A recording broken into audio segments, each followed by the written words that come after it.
नमस्कार दोस्तों, हिंदी विद अंजलि में आप सभी का स्वागत है। कैसे हो आप सभी? आज आपका होने वाला है हिंदी का बेहतरीन मॉक।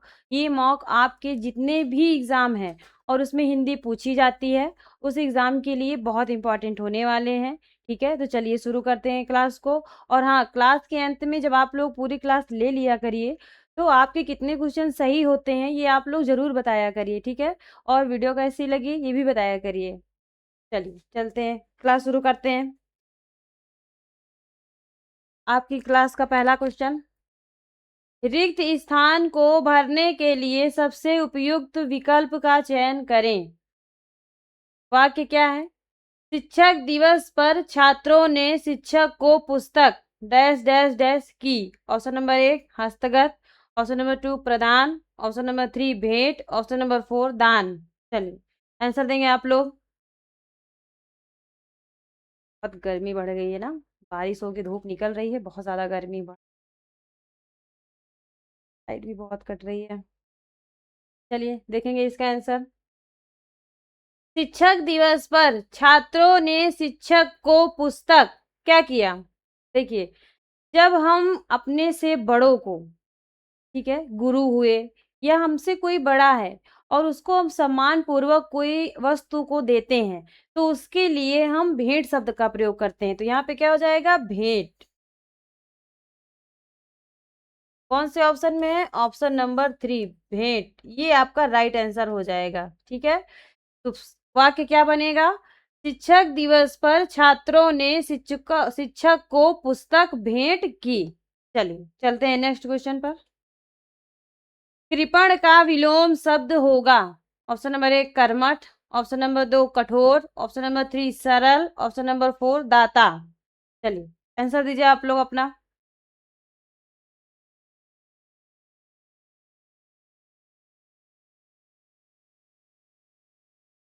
चलिए देखेंगे इसका आंसर।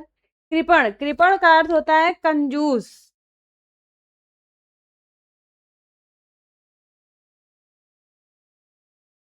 कृपण का अर्थ होता है कंजूस, तो इसका अपोजिट हो जाएगा दाता। ऑप्शन नंबर 4 यही आपका राइट आंसर हो जाएगा। कर्मठ का हो जाएगा कर्मठ।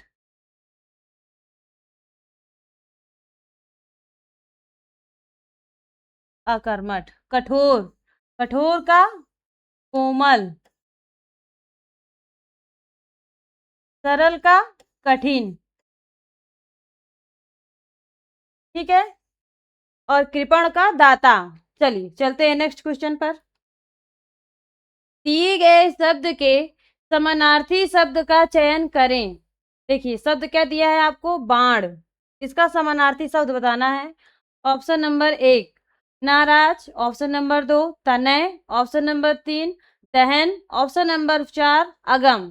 चलिए आंसर देंगे आप लोग।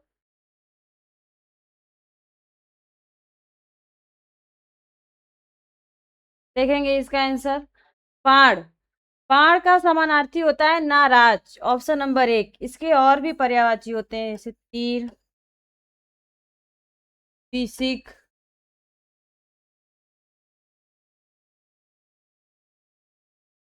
सर।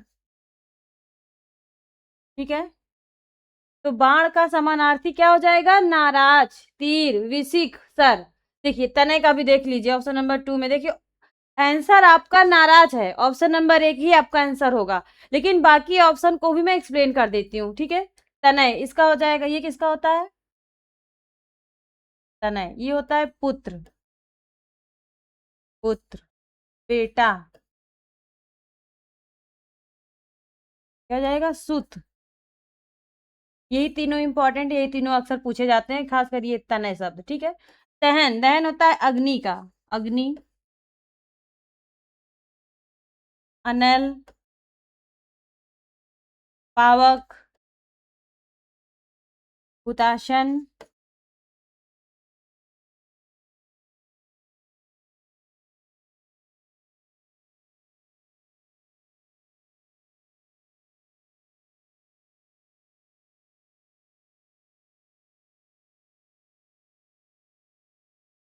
जात देव।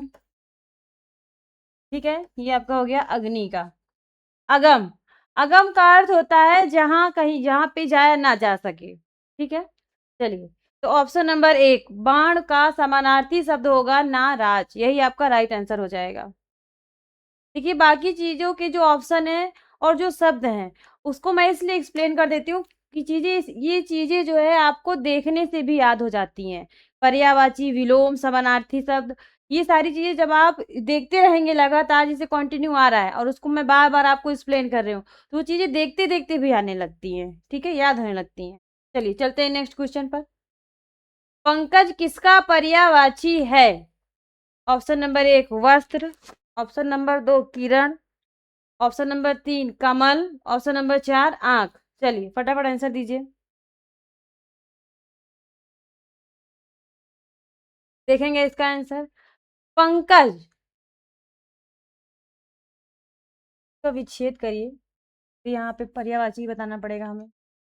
पंकज क्या हो जाएगा? पंक जा। देखिए, पंक, पंक का अर्थ होता है कीचड़, और जा अर्थात जन्म लेने वाला, मतलब कीचड़ में जन्म लेने वाला कौन होता है? कमल। किस ऑप्शन में है? ऑप्शन नंबर 3, यही आपका राइट आंसर हो जाएगा। इसका और भी देख लीजिए। नीरज, पंकज, नीरज, सरोज, जलज, ठीक है। देखिए, आंख का बता देती हूँ मैं आपको। नेत्र, नयन, चक्षु, अच्छी, ठीक है। किरण, इसका पर्यायवाची होता है रश्मि, मयूख, ज्योति, प्रभा, ठीक है। वस्त्र, इसका क्या हो जाएगा? चीर, पट, अंबर, परिधान, ठीक है। समझ में आया? देखिए, वस्त्र का पर्यायवाची चीर, पट, अंबर, परिधान। किरण का पर्यायवाची रश्मि, मयूख, ज्योति, प्रभा। कमल का पर्यायवाची नीरज, सरोज, जलज, पंकज। आंख का पर्यायवाची नेत्र, नयन, चक्षु, अच्छी, ठीक है। तो ऑप्शन नंबर 3 यही आपका राइट आंसर हो जाएगा। पंकज का पर्यायवाची कमल होता है। चलिए चलते हैं नेक्स्ट क्वेश्चन पर। सही वर्तनी वाले शब्द का चयन करें। देखिए, आपको 4 ऑप्शन दिए गए हैं और चारों में एक ही शब्द दिया है, तो आपको ये बताना है कि कौन से ऑप्शन में वो शब्द सही लिखा है, ठीक है। चलिए आंसर दीजिए आप लोग अपना।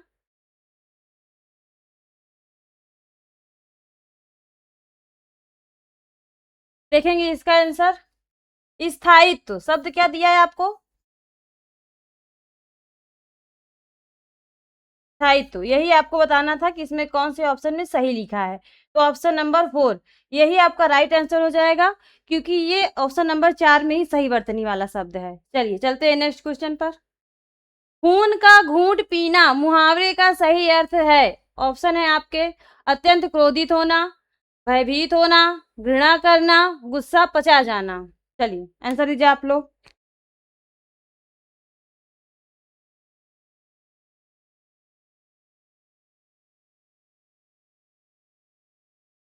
चलिए देखेंगे इसका आंसर। गुस्सा, खून का घूंट पीना अर्थात क्या है? कोई किसी भी बात को या किसी भी चीज को कोई अगर दबाना चाह रहा है या किसी को नहीं बताना चाह रहा है, तभी हम कोई चीज पीते हैं ना। जैसे हम कोई चीज सामने वाले को नहीं बताना चाह रहे हैं, कभी यही देख लो, कोई चुरा के जैसे कोई खाता पीता है तो नहीं सोचता कि सामने वाला कहीं देख लेना, जल्दी जल्दी इसको खत्म करो, पी जाओ, खत्म करो। तो क्या होता है? गुस्सा पचा जाना, खून का घूंट पीना का मतलब ये नहीं कोई खून का घूंट पी रहा है, नहीं, वो अपने गुस्से को पचा रहा है। अब जैसे बहुत क्रोध है, बहुत क्रोधित इंसान है और वो अपने गुस्से को पचाने की कोशिश कर रहा है कि हमारा गुस्सा किसी के ऊपर ना निकले और हमारा गुस्सा ठंडा हो जाए, शांत हो जाए। तो क्या होगा? खून का घूंट पीना अर्थात गुस्सा पचा जाना। ऑप्शन नंबर 4 यही आपका राइट आंसर होगा। चलिए चलते हैं नेक्स्ट क्वेश्चन पर। दिए गए वाक्य में रेखांकित अंश को प्रतिस्थापित करने के लिए सबसे उपयुक्त विकल्प का चयन करें। देखिए वाक्य क्या दिया है, मोहन के गए पर वह उठ बैठा। ऑप्शन है आपके दौड़ने पर, मरने पर, जाने पर, उठने पर। अब आपको ये बताना है कि जो रेखांकित अंश है उसके स्थान पर सबसे उपयुक्त शब्द कौन सा आएगा प्रतिस्थापित करने पर। चलिए आंसर दीजिए आप लोग। देखेंगे इसका आंसर, मोहन के क्या दौड़ने पर वह उठ बैठा, नहीं। मरने पर उठ बैठा, नहीं। क्या है, जाने पर, मोहन के जाने पर वह उठ बैठा। तो कौन सा ऑप्शन होगा, ऑप्शन नंबर 3, यही आपका राइट आंसर हो जाएगा। क्या हो जाएगा, मोहन के जाने पर वह उठ बैठा। चलिए चलते हैं नेक्स्ट क्वेश्चन पर। रिक्त स्थान को भरने के लिए सबसे उपयुक्त विकल्प का चयन करें। देखिए एक वाक्य दिया है, वहां पे आपको रिक्त स्थान दिया है, इसको आपको भरना है, ठीक है। शिशु डैश डैश डैश और अबोध होता है, ठीक है। चलिए आंसर देंगे आप लोग अपने। ऑप्शन नंबर 1 अल्पज्ञ, ऑप्शन नंबर 2 बहुज्ञ, ऑप्शन नंबर 3 अज्ञ, ऑप्शन नंबर 4 विज्ञ। चलिए आंसर दीजिए आप लोग अपना। मैं पानी पी लेती हूँ, तब से आप लोग आंसर देते रहिए।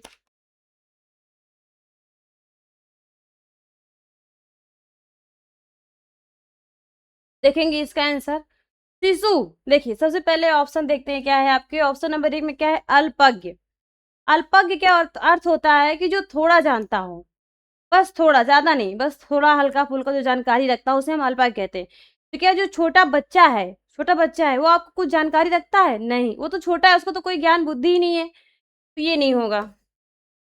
ऑप्शन नंबर 2 बहुज्ञ, अर्थात वह जो सब कुछ जानता हो, सब कुछ जानता हो या सारी जानकारी रखता हो, उसे हम बहुज्ञ कहते हैं, तो ये भी नहीं होगा। Option number 3 अज्ञ। अज्ञ क्या अर्थ होता है, जो कुछ नहीं जानता, जिसे किसी भी चीज का कोई ज्ञान नहीं है। तो यहाँ पे क्या हो जाएगा, शिशु क्या होता है, अज्ञ और अबोध बालक, ठीक है। तो क्या हो जाएगा, अज्ञ। यहाँ पे क्या होगा, अज्ञ।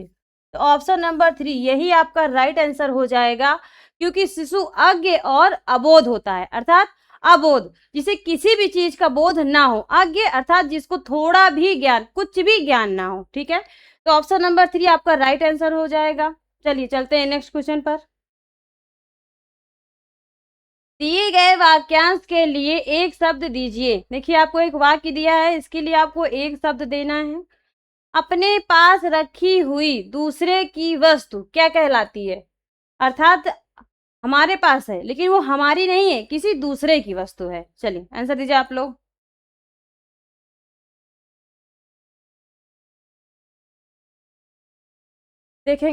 देखेंगे इसका आंसर, अपने पास रखी हुई किसी दूसरे की जो वस्तु होती है उसे हम धरोहर कहते हैं। ये ऑप्शन नंबर 2 यही आपका राइट आंसर हो जाएगा। चलिए चलते हैं नेक्स्ट क्वेश्चन पर। दिए गए शब्द का विलोम शब्द चुने। देखिए आपको एक शब्द दिया गया है जातीय, इसका विलोम बताना है। ऑप्शन है आपके सजातीय, अजातीय, विजातीय, प्रजातीय। चलिए आंसर दीजिए आप लोग।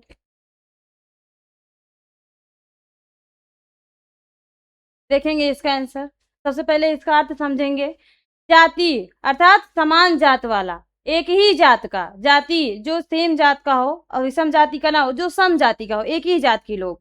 तो इसका क्या हो जाएगा, विजातीय। ऑप्शन नंबर 3 यही आपका राइट आंसर होगा, अर्थात अलग जाति के, विषम जाति के लोग, ठीक है। चलिए चलते हैं नेक्स्ट क्वेश्चन पर। दिए गए वाक्य में रेखांकित अंश को प्रतिस्थापित करने के लिए सबसे उपयुक्त विकल्प का चयन करें। क्या है सब वाक्य, पृथ्वी का रेखांकित कहाँ पे है, इसमें रूप, पृथ्वी का रूप गोल है। ऑप्शन है आपके प्रारूप, स्वरूप, प्रकार, आकार। चलिए आंसर देंगे आप लोग।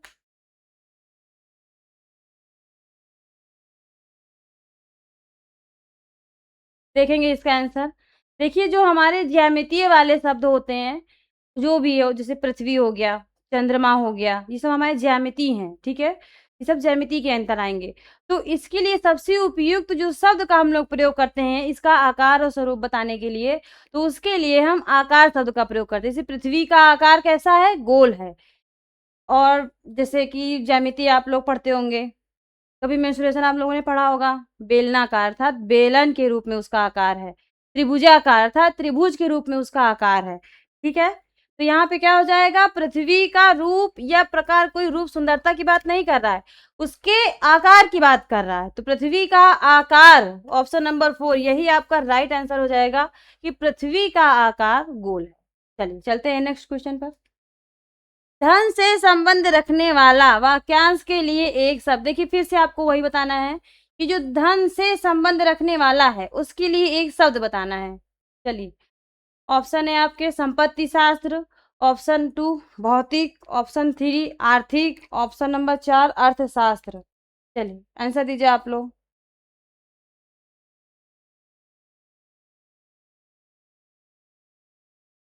देखेंगे इसका आंसर, धन से संबंध रखने वाला, ऑप्शन नंबर 1 संपत्ति शास्त्र। शास्त्र इसका अर्थ होता है जो संपत्ति का ज्ञाता हो। ठीक है, तो ये तो नहीं है। भौतिक, ये जो भौतिक चीजों की बात किया जा रहा है यहाँ पे।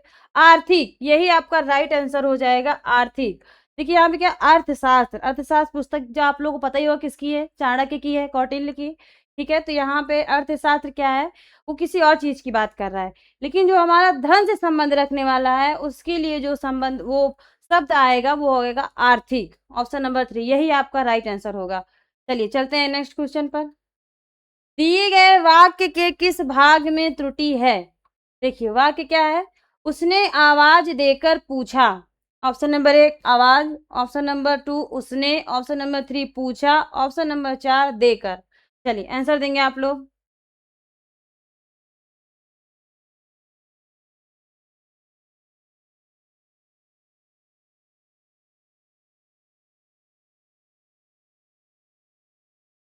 देखेंगे इसका आंसर, उसने आवाज देकर पूछा।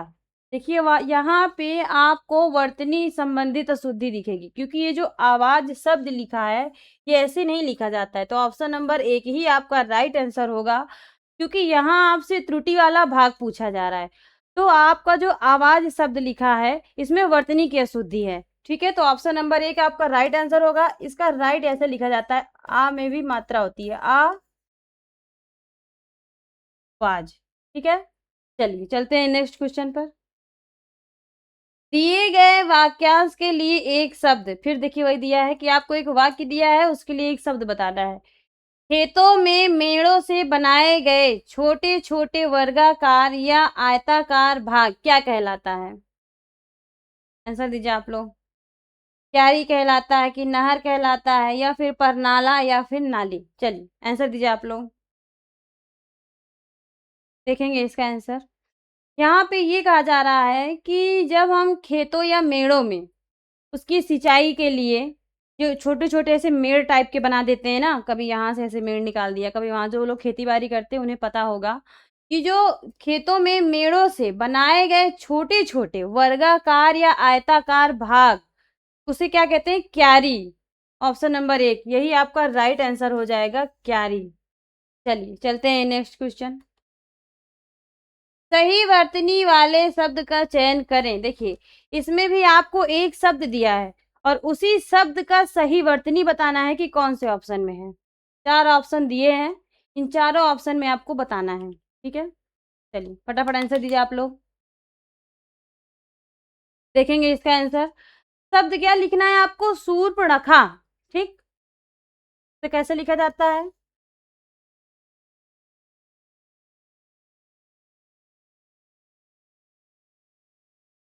कौन से ऑप्शन में है, ऑप्शन नंबर 1 यही आपका राइट आंसर हो जाएगा, शूर्पणखा। ठीक है, ये कौन थी, इसका भगवान लक्ष्मण ने नाक काट दिया था। आप लोगों ने तो पता ही होगा, अगर रामायण देखी होगी तो, या फिर पढ़ा ही होगा या किसी से सुना ही होगा पुराने समय में अपने दादी या दादा लोग से कहानियों में। ठीक है, तो ऑप्शन नंबर 1 यही आपका राइट आंसर होगा, क्योंकि यही आपका सही वर्तनी वाला शब्द है। चलिए चलते हैं नेक्स्ट क्वेश्चन पर।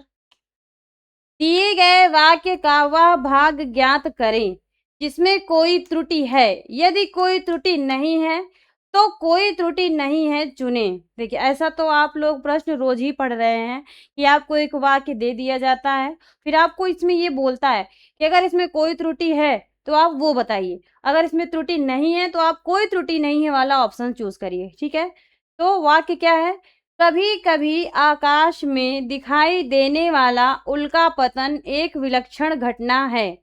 ऑप्शन है आपके दिखाई देने वाला, ऑप्शन 2 कभी कभी आकाश में, ऑप्शन 3 कोई त्रुटि नहीं है, ऑप्शन 4 उल्का पतन एक विलक्षण घटना है। चलिए आंसर देंगे आप लोग।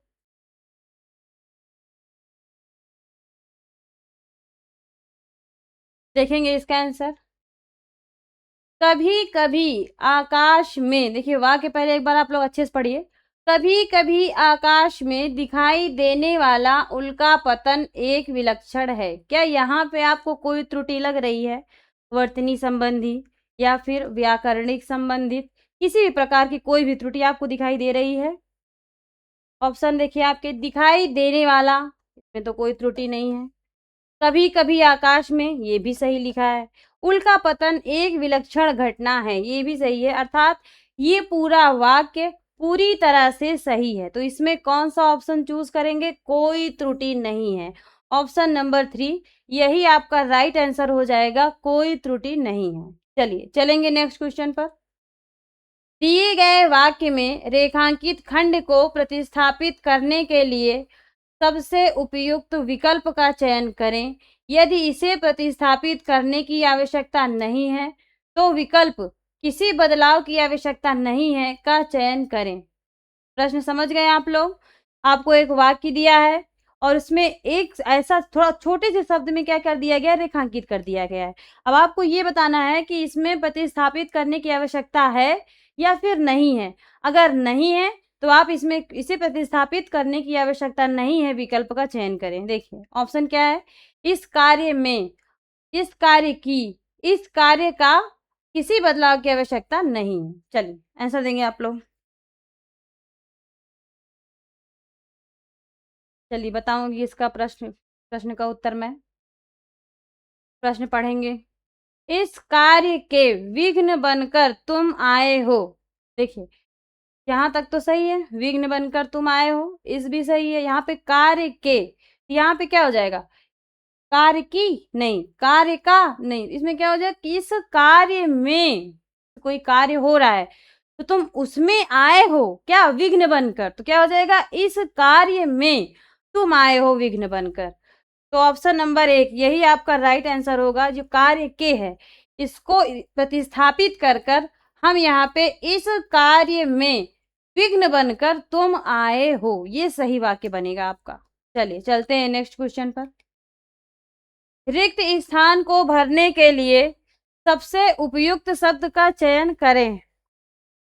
शब्द वाक्य, सबसे पहले आप देखेंगे आपका प्रश्न वो क्या है? वाक्य, ठीक है। सफलता पाने के लिए कठोर डैश डैश डैश परिश्रम करना पड़ता है। जैसे कि देखिए हम ही कर रहे हैं गर्मी में आपके लिए परिश्रम, ठीक है। तो आप लोग बताइए इसमें डैश डैश डैश करना पड़ता है, क्या करना पड़ता है सफलता पाने के लिए?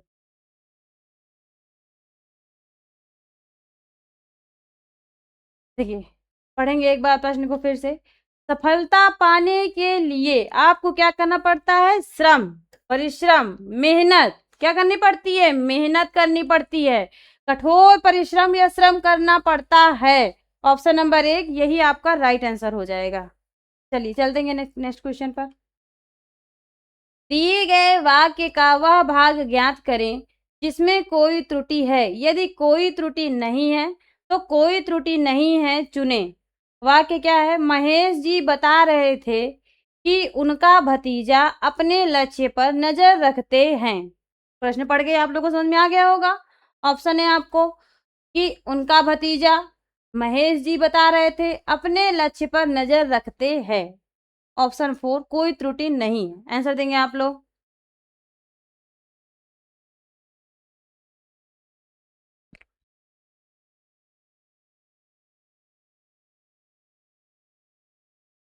चलिए देखेंगे इसका आंसर। महेश जी बता रहे थे कि उनका भतीजा, देखिए यहाँ पे बहुत सारे बच्चों की बात नहीं हो रही है, वो सिर्फ अपने भतीजे की बात कर रहे हैं, सिर्फ अपने भतीजे की। एक जैसे कोई एक हो गया, दो हो गया, लेकिन क्या है? वो अपने घर के बच्चे की बात कर रहे हैं। यहाँ पे बहुत सारे बच्चों की बात नहीं कर रहे हैं। तो यहाँ पे त्रुटि किस भाग में है? नजर रखते हैं, ये नहीं होगा। यहाँ पे होना चाहिए था नजर रखता है। क्या महेश जी बता रहे थे कि उनका भतीजा अपने लक्ष्य पर नजर रखता है। ऑप्शन नंबर 3 यही आपका राइट आंसर हो जाएगा, क्योंकि इसी भाग में त्रुटि है। जैसे अपने लक्ष्य पर, यहाँ तो सही है, नजर भी ठीक है, लेकिन ये रखता है, ये होगा यहाँ पे। ठीक है, तो ऑप्शन नंबर 3 यही आपका राइट आंसर हो जाएगा। यहाँ पे रखते हैं की जगह पे रखता है होगा। ठीक है, चलिए अब आपकी स्क्रीन पर आपका आखिरी क्वेश्चन आने वाला है। ठीक है, देखेंगे आखिरी क्वेश्चन क्या है। पसीना पसीना होना मुहावरे का सही अर्थ है। ऑप्शन नंबर 1 भयभीत होना, ऑप्शन नंबर 2 प्यासा होना, ऑप्शन नंबर 3 शर्मिंदा होना, ऑप्शन नंबर 4 क्रोधित होना। चलिए आंसर देंगे आप लोग अपना। देखिए ये आपका आखिरी प्रश्न है, इसे भी आप लोग कर लीजिए। ठीक है, और मन लगाकर पढ़िए। अगर वीडियो अच्छी लगती है तो आप लोग वीडियो को लाइक भी कर दिया करिए। देखेंगे इसका आंसर। पसीना पसीना होना, जैसे आप कहीं पे खड़े हो और कोई इंसान आपको कोई बात कह दिया, तो वहाँ पे आपको, जैसे आपको अगर शर्मिंदगी महसूस हो रही है, तो आप क्या सोचोगे कि अरे हम यहाँ से हट पा रहे हैं, नहीं मतलब यहाँ से कहीं जा भी नहीं सकते और यहाँ होना भी हमारा इम्पोर्टेंट है, तो वहाँ पे आप क्या होगे, शर्मिंदा हो जाओगे बहुत ज़्यादा कि हम यहाँ से हट भी नहीं सकते। क्योंकि भाई अगर कार्य है कोई हमें वहाँ से, तो वहाँ से कैसे हट जाएँगे बिना अपना कार्य किए। और वहाँ पे अगर हमको किसी ने कोई तरह की कोई बात बोल दी, तो वहाँ पे क्या हो जाता है, इंसान शर्मिंदा हो जाता है। तो यहाँ क्या हो जाएगा, पसीना पसीना होना अर्थात शर्मिंदा होना, किसी बात पे शर्मिंदगी हो जाना। ठीक है, ऑप्शन नंबर 3 यही आपका राइट आंसर हो जाएगा, शर्मिंदा होना। चलिए आज आपकी क्लास यहीं पे ख़त्म होती है। मिलेंगे आपको हम नेक्स्ट क्लास में। क्लास कैसी लगी ये आप लोग ज़रूर बताइएगा कमेंट बॉक्स में। वीडियो अच्छी लगी तो वीडियो को लाइक कर दीजिएगा और हमसे जुड़े रहने के लिए हमारे चैनल को सब्सक्राइब कर दीजिएगा। और हाँ, एक ज़रूरी सूचना ये आप लोगों के लिए कि टेलीग्राम, मैंने अपने डिस्क्रिप्शन बॉक्स में टेलीग्राम का लिंक डाल दिया है। अगर आप लोग जुड़ना चाहते हो तो हमारे टेलीग्राम पे जुड़ जाइए। ठीक है, थैंक यू सो मच।